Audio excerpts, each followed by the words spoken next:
হইয়া আমার নবী কাঁদবেন আর বলবেন, ও আল্লাহ আমার উম্মতেরে বাঁচাও, আমার একটা উম্মত যেন জাহান্নামে না যায়।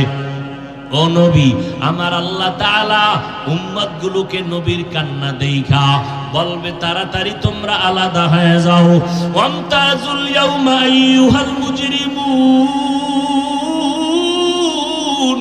আল্লাহ একটা আওয়াজ দিয়ে বলবে, ও গুনাহগারেরা তোমরা নেককারদের থেকে আলাদা হইয়া যাও। দুনিয়াতে নেককার গুনাহগার এক রাস্তায় চলি, এক প্লেটে খাই, কার গুনার খবর আমরা কেউ জানি না। এক প্লেটে সবাই বসে খাইতেছি, একই গাছের ফল খাইতেছি, একই নদীর মাছ খাইতেছি। গুনাহগারেরাও খায়, নেককারেরাও খায়। গুনাহগারেরাও একই রাস্তায় চলি, নেককারেরাও চলি।